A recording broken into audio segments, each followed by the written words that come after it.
So today we are going to start with a new topic, that is an introduction and brief review about the simple and compound microscopes.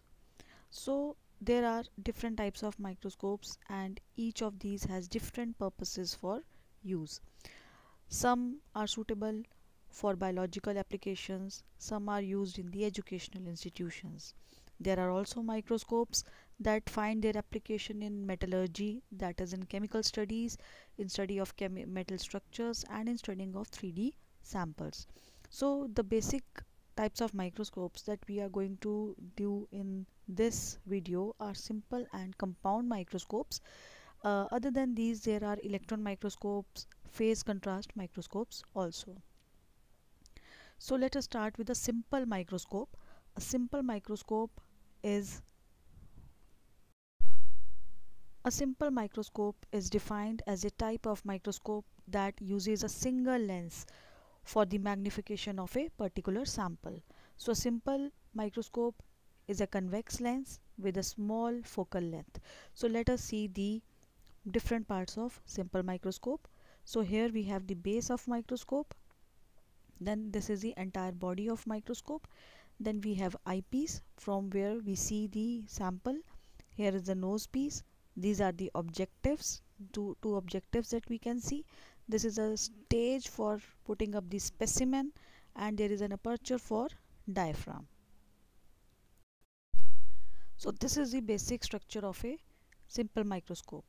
So the principle of simple microscope, or the working principle, is that when the sample is placed within the focus of the microscope, so a virtual, erect and magnified image is obtained at the least distance of a distinct vision from the eye. So here is a position where the specimen is kept and the virtual and erect image and a magnified image is formed. We can see the magnified image of a particular sample. So the application of simple microscope is a common among the watchmakers, as they can view a magnified image of the smallest parts. It is used by the jewelers for obtaining the magnified image of the fine parts of the jewelry. You must have seen that most educational institutions such as schools, colleges, they use this kind of microscopes in their labs. Skin specialists, that is dermatologists, they use simple microscopes to identify different skin diseases. So there are ample of functions of these kinds of simple microscope. Let's come to the second type of microscope, which is a compound microscope. It is a type of microscope that has more than one lens. So here there are more than one lens. It has a combination of lenses and it has two optical parts, which is composed of objective lens and eyepiece, or it is known as ocular lens also. So the obvious reason is that compound microscope has high magnifying power as compared to the simple microscope. So this is the figure of the compound microscope. Here we can see the eye pose. These are the two adjustment. This is a coarse adjustment knob. There are two knobs, coarse adjustment knobs and fine adjustment knobs of the sample. This is the body tube. This is a tube like structure, and this is a resolving nose piece. There was a fixed nose piece.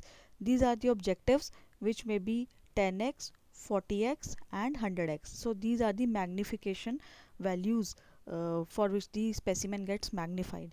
This is a condenser. This is the difference between a simple and compound microscope. Here we have a condenser which is used to condense the light from where the mirror or the light point is attached. So this is the inclination point and this is the base. So we have many different parts. So we have a lot of variation as compared to the simple microscope.